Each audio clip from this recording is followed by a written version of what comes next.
Hello students, good morning. Lecture 25 and unit 4 आज total topic ख़त्म हो जाएगी, थ्योरी पोर्शन। और यस, इसमें थोड़ा सा न्यूमेरिकल इजी है, लेकिन वो लास्ट में थोड़ा बता पाएंगे एकदम 6 यूनिट पढ़ा लेने के बाद, क्योंकि थोड़ा सा अभी मटेरियल मिल नहीं रहा अच्छा से, और अच्छा से कलेक्शन करके दे देंगे आप लोग को एक जगह कलेक्ट करके, ठीक है ना। कल से यूनिट 5 पढ़ाएंगे। जो यूनिट 4 का न्यूमेरिकल है अभी बता दे रहे हैं, वो यूनिट 6 द एंड हो जाएगी, तब एक दिन में ख़त्म कर देंगे वो न्यूमेरिकल भी। ओके, तो आज यूनिट 4 का टोटल टॉपिक जो लास्ट बचा हुआ है वो पढ़ा देते हैं अच्छे से। चलिए, टॉपिक है स्ट्रेन मेजरमेंट, ठीक है ना।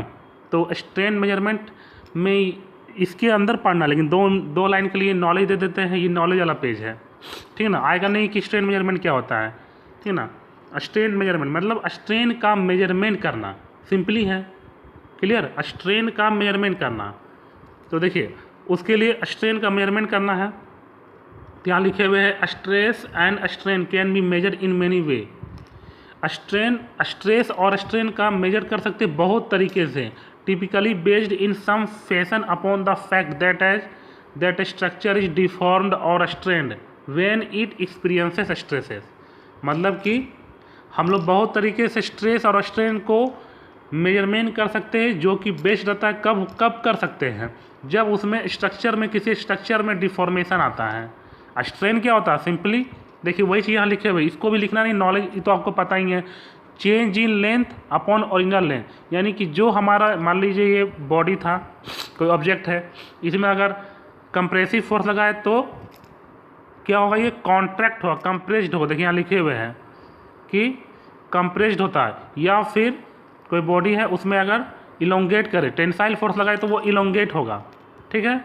तो दोनों में से कोई लगे तो वो चेंज इन लेंथ दोनों केस में होगा, या तो टेंसाइल फोर्स लगे या कंप्रेसिव, तो वो स्ट्रेन आता है। जितना चेंज हुआ वो स्ट्रेन कहलाएगा, ठीक है ना। और जितना फोर्स अप्लाई करके किए हैं स्ट्रेन को चेंज, वो कहलाएगा उसका स्ट्रेस। तो उसी चीज़ को मेजरमेंट करना कि कितना चेंज, मतलब चेंज इन लेंथ हुआ या स्ट्रेन हुआ या स्ट्रेस कितना लगा, उस चीज़ को मेजरमेंट करना कहलाता है स्ट्रेन मेजरमेंट, ठीक है। अब उसको करते कैसे हैं, मान लीजिए ये सब नॉलेज पेज है, पहले बात सुन लीजिए। इसको लिखना नहीं है, चाहे तो आप लिख सकते हैं, लेकिन एग्जाम में नहीं आने वाला कि स्ट्रेन क्या होता है, ये सब नहीं आने वाला है। ये आप लोग ऑलरेडी पढ़ा हुआ टॉपिक है, खाली हम पोस्ट कर दिए देखने के लिए, समझने के लिए। Strain is use to describe the measurement of deformation of material. Strain का यूज करता है डिस्क्राइब करने के लिए मेजरमेंट ऑफ डिफॉर्मेशन ऑफ, जो भी डिफॉर्मेशन होगा उसी को स्ट्रेन कहेंगे ना। The material of certain component और ऑब्जेक्ट कैन बी इलोंगेटेड और कॉन्ट्रैक्टेड, यानी कि compressed, thus experiencing strain due to flowing factor. मतलब कि डिफॉर्मेशन तो होगा मटेरियल का, लेकिन डिफॉर्मेशन दो तरीके से होता है, या तो इलोंगेट होकर भी या कंप्रेस्ड होकर, वही चीज़ बोल रहा है। अब उसका कारण क्या है, स्ट्रेन हो effect of N applied external force. Simple कोई फोर्स लगाएंगे इधर से या ऐसे, ठीक है ना, उसके कारण स्ट्रेन प्रोड्यूस होगा। या फिर हीट कोल्ड थर्मल स्ट्रेन के कारण भी होता है, हीट हुआ किसी ऑब्जेक्ट में तो, या कोल्ड का इफेक्ट आ गया तो, मतलब ये सब कारण होता है स्ट्रेन होने का। अब लिखे कि बहुत तरीके से, तो इंस्ट्रूमेंट आता है स्ट्रेन मेजरमेंट करने का, instrument piezo electric effect instrument आता है। और सबसे फेमस इस टॉपिक में पढ़ना स्ट्रेन गोज इंस्ट्रूमेंट। देखिए ये चीज़ लिखे हुए आप कि strain is measured with the help of strain goes instrument. ये नाम आप लिखिएगा, बहुत इंस्ट्रूमेंट है, उसमें से फेमस नाम ये है जो आप लोग इस सिलेबस में नाम पढ़े हुए ऑलरेडी, कि स्ट्रेन गोज मेजरमेंट क्या होता है। स्ट्रेन गोज पढ़ा चुके हैं सबसे फर्स्ट में ही, ठीक है ना। आप देख लीजिएगा फर्स्ट यूनिट में ही स्ट्रेन गोज भी नॉलेज हम दिए थे, बताए थे। तो strain is measured with the help of, strain जो भी होगा उसको मेजर करते हैं किसके हेल्प से, कौन सा इंस्ट्रूमेंट है, स्ट्रेन गोज। इन स्ट्रेन गोज, अब स्ट्रेन गोज क्या करता है, इलेक्ट्रिकल रेसिस्टेंस वेरी, मतलब रेसिस्टेंस बोलते थे चेंज होता है, इलेक्ट्रिसिटी प्रोवाइड करते थे तो रेसिस्टेंस में प्रभाव आएगा, तो रेसिस्टेंस सिकुड़ेगा, मतलब उसके स्ट्रेन में कुछ चेंजिंग आया। तो वही चीज़ लिखा हुआ electrical resistance varies in proportional, मतलब directly proportional to amount of strain. जो भी रेसिस्टेंस में चेंजिंग आएगा उसको कन्वर्ट कर लेते थे फिर हम लोग रेसिस्टेंस स्ट्रेन में, ई से स्ट्रेन, ठीक है। मतलब इलेक्ट्रिसिटी प्रोवाइड किए तो कोई रेसिस्टेंस है तो उसमें भी इफेक्ट आएगा, बोलते हैं सिकुड़ेगा, ज़्यादा गर्म से ये इसका रेसिस्टेंस सिकुड़ना स्टार्ट होगा, तो जो भी सिकुड़ेगा मतलब इसका वैल्यू का निकालिए आर का, तो कन्वर्ट कर लेते हैं फिर स्ट्रेन में, इस तरह कहने मतलब जो कि प्रोपोर्शनल होता है स्ट्रेन का ही। तो ये चीज लिखा हुआ है थ्योरी में, strain gauge electrical assistance varies in proportional या प्रोपोर्शनल कह सकते हैं, directly proportional to amount of strain in the device from the measurement of strain on a surface in 3 direction.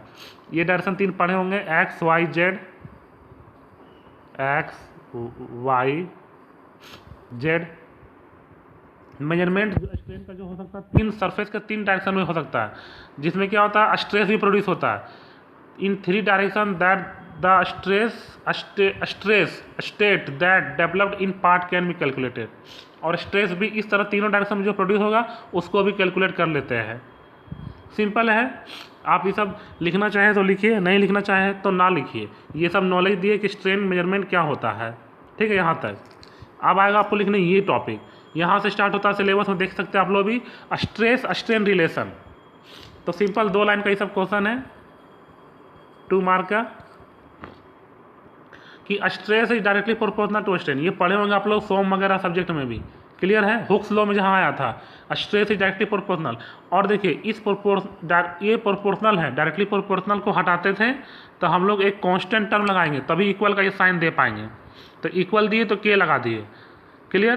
तो स्ट्रेस इज इक्वल टू के into strain. अब के क्या होता है, या कहीं सौ में क्या पढ़ाया था आप लोग, G modulus of rigidity elasticity, sorry modulus of elasticity. यहाँ के से दे दिए, के से कांस्टेंट है, देखो इसे लिखे हुए के is constant of proportionality and E the modulus of elasticity, clear है।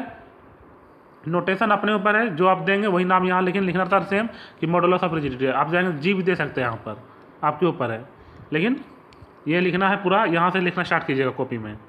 चलिए नेक्स्ट टॉपिक है, इसमें अब छोटा छोटा ये सब है, 2 मार्क्स का है। आज जितना पढ़ाएंगे 2 ही मार्क रहेगा बस। Different types of strain goes, सिर्फ नाम याद करना है कि स्ट्रेन गोज आप लोग जानते हैं क्या होता है, उसका डिफरेंट टाइप क्या होता है, सब नाम जानना है। Linear, membrane, double linear, full bridge, shear strain, half bridge, column, 45 D rosette, सिर्फ नाम याद करना, ओके।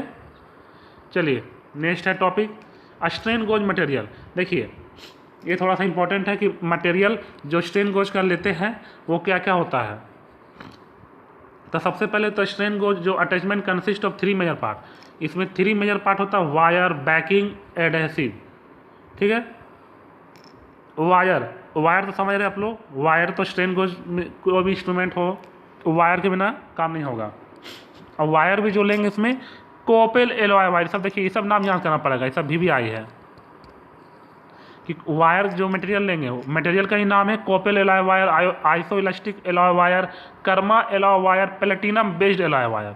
ये नाम याद रहना चाहिए, ठीक है, सिर्फ नाम याद करना और ज़्यादा डिटेल नहीं पढ़ना। बैकिंग, ठीक है, बैकिंग मटेरियल थोड़ा सा समझा देते हैं कि बैकिंग मतलब क्या होता है। बैकिंग मतलब जैसे आप कोई वायर है, ठीक है, तो जो उसके ऊपर प्लास्टिक कवर रहता है, डायरेक्ट आप लोग कोई तार छूते हैं तो करंट नहीं मारता है, क्यों, क्योंकि उसके ऊपर कवर किया रहता है प्लास्टिक का, तो वही उसका कहलाता है, कहने का मतलब वो कवरिंग जो रहता है बैकिंग कहलाता है।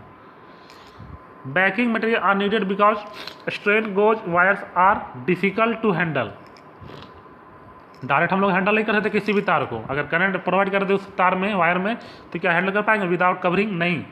तो वही चीज़ है, ठीक है। आप सिंपल एक लाइन में याद कर, इंसुलेशन प्रोवाइड कराता है, वही चीज़ है ना, बचाने का काम। और जो इसमें बैकिंग का मटेरियल यूज होगा, एक लाइन में बस ये याद करना आपको, पॉलीमाइड, पॉलीमाइड यूज किया था मटेरियल, जो कवरिंग किया रहता है प्लास्टिक का, वो किस मटेरियल का रहता है, पॉलीमाइड, क्लियर। बस आपको ये सारा कहानी नहीं लिखना है, ये आपको समझने के लिखे हुए आप चाहे तो खाली पॉलीमाइड लिखिए, क्लियर है कि बैकिंग मटेरियल पॉलीमाइड, बस इतना ही याद करना है आपको इसमें। चलिए next, adhesives. Adhesives are used to secure the strain gauge to the workpiece, मतलब वर्कपीस को मजबूत करता है एडहेसिव्स।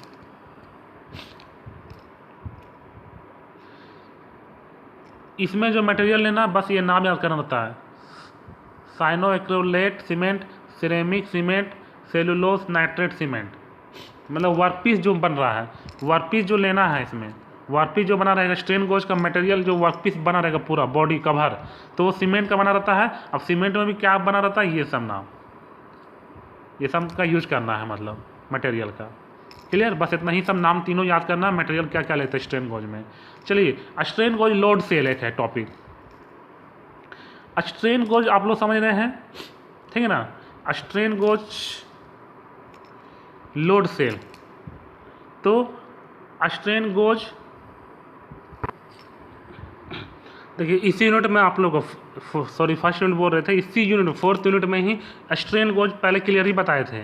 देखिए उस स्लाइड को फिर से एक बार हम रिपीट कर रहे हैं, इसको रिपीट कर चुके हैं, ठीक है ना। ऑलरेडी आप लोग लिख चुके होंगे। Strain gauge is a sensor, एक सेंसर होता है स्ट्रेन गॉज, हुई रेसिस्टेंस वेरीज, जिसका रेसिस्टेंस वेरी करता है जैसे ही कोई अप्लाइड फोर्स के साथ। It converts force, pressure, tension, weight etc into a change in electrical resistance. जैसे जैसे इसका रेसिस्टेंस चेंज होगा उसके अकॉर्डिंग, जैसे ही फोर्स लगा तो रेसिस्टेंस चेंज होगा, रेसिस्टेंस के अकॉर्डिंग हम लोग कन्वर्ट कर लेते हैं pressure, force, tension, which can be them measured, उसको मेजर कर लेते हैं कहने मतलब। वही चीज़ यहाँ पर है, ठीक है ना। इसको देखिएगा ध्यान से, ऑलरेडी पढ़ाए थे कि रेसिस्टेंस चेंज होता है कब चेंज होगा, जब उसमें कोई फोर्स लगा, और उसको कन्वर्ट करेगा किस चीज़ में, फिर से अगेन उसका प्रेशर, फोर्स, टेंशन अकॉर्डिंग जैसा रिक्वायरमेंट है वैसा चेंज कर लेंगे, ठीक है। अब यहाँ लोड सेल है। लोड सेल का मतलब क्या होता है देख लीजिए पहले सिंपल। लोड सेल का मतलब है एक साथ कम से कम 4 स्ट्रेन गोज एक साथ लगा रहता है। देखिएगा in most cases 4 strain gauges are used to obtain maximum sensitivity and temperature compensation. कहने का मतलब है देखिए इस तरह का एक कंस्ट्रक्शन होता है लोड सेल का। आपको इसको बनाना नहीं है कॉपी में बिल्कुल भी, आपको सिर्फ 2 मार्क्स के लिए आएगा, उसको थोड़ा समझने के लिए लेकिन ज़रूरी है कंसेप्ट कि क्या होता है लोड सेल स्ट्रेन गोज वाला, ठीक है। कहने मतलब देखिए एक लोड है, इस तरह का स्ट्रेन गोज लगा हुआ रहेगा, ठीक ना। नीचे रेसिस्टेंस है 1 2 3 4, ठीक ना, कोई 2 होगा यहाँ पर 1 2 3 4, 4 स्ट्रेन गोज, ठीक ना। एक सिलेंडर में देखिए सिलेंडर में फिट है, ये सिलेंडर है, लोड है। कहने मतलब है कि 4 स्ट्रेन गोज यूज होता है, ठीक है ना। अब 4 स्ट्रेन गोज क्यों यूज होता है, क्योंकि लोड एक जैसा कभी कभी नहीं लगता। ऐसा मशीन, एक मशीन है मान लीजिए, तो एक जैसा वेट हमेशा नहीं लगने वाला है, लोड हमेशा वेरी करेगा, चेंज होते रहेगा, जो भी अप्लाइड फोर्स लगा रहे हैं हम, ठीक है ना। देखिए एक एग्जांपल देते हैं, ऐसा नहीं समझिएगा। एग्जांपल है आप लोग शोरूम जाते हैं बाइक सर्विसिंग कराने, ओके, मान लीजिए एक बाइक ही है, बाइक के शोरूम में तो 4 व्हीलर भी जाता है, 2 व्हीलर भी जाएगा सर्विसिंग के लिए। तो देखिएगा कभी भी सर्विसिंग, कभी आप लोग देखे होंगे अगर अंदर जाकर, तो सर्विसिंग अगर जो होता है तो देखिएगा एक मशीन रहता है, उस पर पहले बाइक को रखते हैं, ठीक है, उस पर बाइक को रखा जाता है। देखिए मान लीजिए ये मशीन है हमारा, इस पर बाइक रख दिया आदमी, ठीक है। अगर ये बाइक है, ठीक है, तो इसको ऊपर नीचे कर सकते हैं मशीन को, देखिएगा लिफ्ट कराता है ऊपर नीचे। ये जो मशीन है हमारा ऊपर नीचे लिफ्ट होता है अकॉर्डिंग टू रिक्वायरमेंट, जैसा मनुष्य ह्यूमन का हाइट है उसको जरूरत पड़ा कि गाड़ी का निचला हिस्सा साफ करना है, ऊपर का हिस्सा साफ करना, तो ऊपर नीचे मशीन को करता है। तो उसके लोड को ये बियर कर रहा है, लोड तो लग रहा है ना मशीन में, बाइक का जो भी लोड है वो मशीन में लग रहा है। अब क्या होता है कभी कभी, अब कभी कभी क्या हमेशा ही होता है कि क्या होगा अब कि नेक्स्ट टाइम क्या हुआ कि 2 व्हीलर ना होकर इसमें अब 4 व्हीलर आ गया, ठीक है, 4 व्हीलर। तो वेट चेंज हुआ कि नहीं, वही बोले वेट लोड वेरी करेगा, और स्पेशली यही सब जगह पर यूज होता है ये सब स्ट्रेन गोज लोड से, कि लोड वेरी कर रहा है, मतलब 4 व्हीलर आ गया तो उसका लोड ज़्यादा होगा, फिर भी ये मशीन लोड कैपेबल रहेगा, ठीक है ना। तो वो सब काम करता है स्ट्रेन गोज के according. Strain gauge load cell, पूरा नाम strain gauge load cell, load cell, cell ही नाम है, सेल मतलब एक नहीं 4, यहाँ पर मैक्सिमम 4 होता ही होता है, मिनिमम 4 ले लेता है, ठीक है।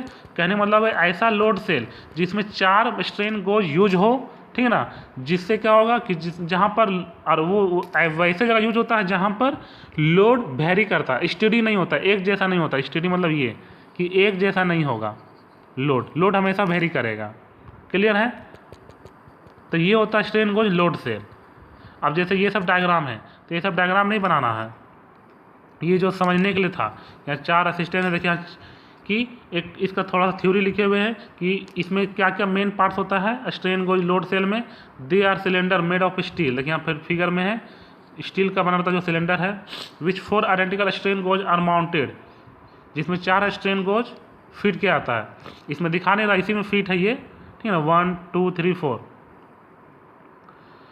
जिसमें से 2 ठो क्या R1 R4 are mounted along the direction of applied, मानी वर्टिकल डायरेक्शन में कौन लगा हुआ R1 R4। देखिए ये R1 R4 वर्टिकल डायरेक्शन में है, इस तरह है जिस तरह लोड सेल है। और ये R2 होगा, देखिए यहाँ 1 लिखा हुआ, ये 2 होगा R2 R3 कहाँ लगा हुआ है हॉरिजॉन्टली, सिंपली है। अदर 2 स्ट्रेन गोज R2 और R3 हॉरिजॉन्टल गोज और mounted circumferentially at right angle.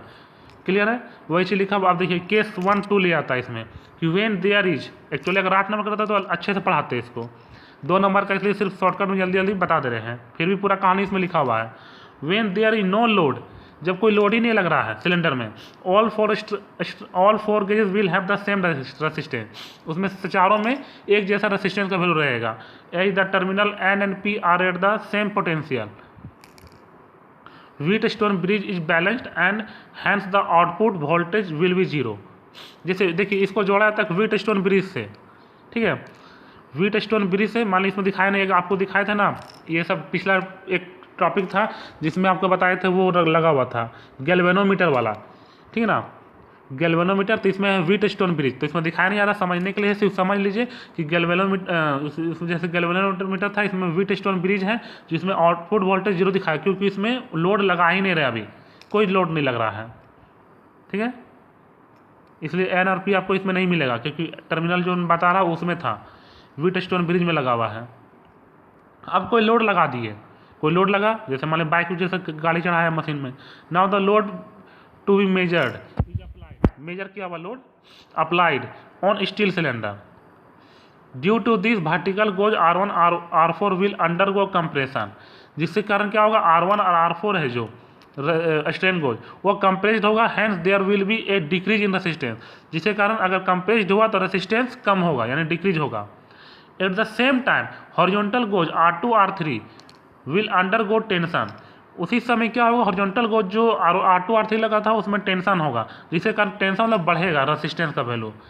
दज when strain the resistance of various goes change, मतलब कि 2 स्ट्रेन गोज में बढ़ रहा है, 2 स्ट्रेन गोज में घट रहा है, यही ना हो रहा है वैल्यू रेसिस्टेंस का। तो जो भी होगा मेजर करके वो व्हीटस्टोन ब्रिज जो इसमें लगा हुआ है। Now the terminal N will be different potential and change in output voltage due to applied load becomes a measure of applied load force when calibrated, मतलब लास्ट में जो आउटपुट वोल्टेज मिलेगा हमको वो मेजर कर लेते हैं हम लोग, जो भी अप्लाइड फोर्स लग रहा है उसको अकॉर्डिंग कैलिब्रेट कर लेते हैं। अब देखिए यूज ऑफ स्ट्रेन गोज इस तरह मतलब काम करता है, ये वर्किंग समझाए थे कि इस तरह काम करता है। Strain gauge load cell, strain gauge load cell are used when load is not steady, steady जब नहीं होता है, स्टेडी मतलब एक जैसा प्रभाव होना, बहते रहता है या एक जैसा लोड लगना, नॉट स्टेडी, सॉरी वहाँ बता दिए थे स्टेडी, नॉट स्टेडी होगा मतलब स्टेडी नहीं होगा, ठीक है। बस यही था लोड सेल, कहने मतलब आपको ये लिखना है सिर्फ यहाँ पर स्ट्रेन गोज लोड सेल के बारे में, सिर्फ ये लाइन लिख दीजिएगा, ये पेज देखिए जो बता रहे हैं वही लिखिएगा, ये पेज लिखिएगा काफ़ी है। इसके बाद डायरेक्ट इसका यूज यहाँ पर लिख दीजिएगा, बस ये वाला इतना लिखिएगा, 2 मार्क्स के लिए काफ़ी है। चलिए लास्ट टॉपिक है इसमें स्ट्रेन गोज रोसेट, ठीक है। स्ट्रेन गोज रोसेट का क्या मीनिंग होता है, देखिए सिंपल लिखा हुआ है, strain gauge rosette is a term for an arrangement of 2 or more strain gauge that the position closely to measure strains along different direction of the component under evaluation. कहने का मतलब है रोसेट, स्ट्रेन गोज रोसेट का मतलब है जहाँ पर strain gauge जो डिवाइस इंस्ट्रूमेंट है वहाँ जो अरेंजमेंट होगा 2 या 2 से ज़्यादा होगा, एक तो कभी होगा नहीं, स्ट्रेन गोज लगेगा ही नहीं।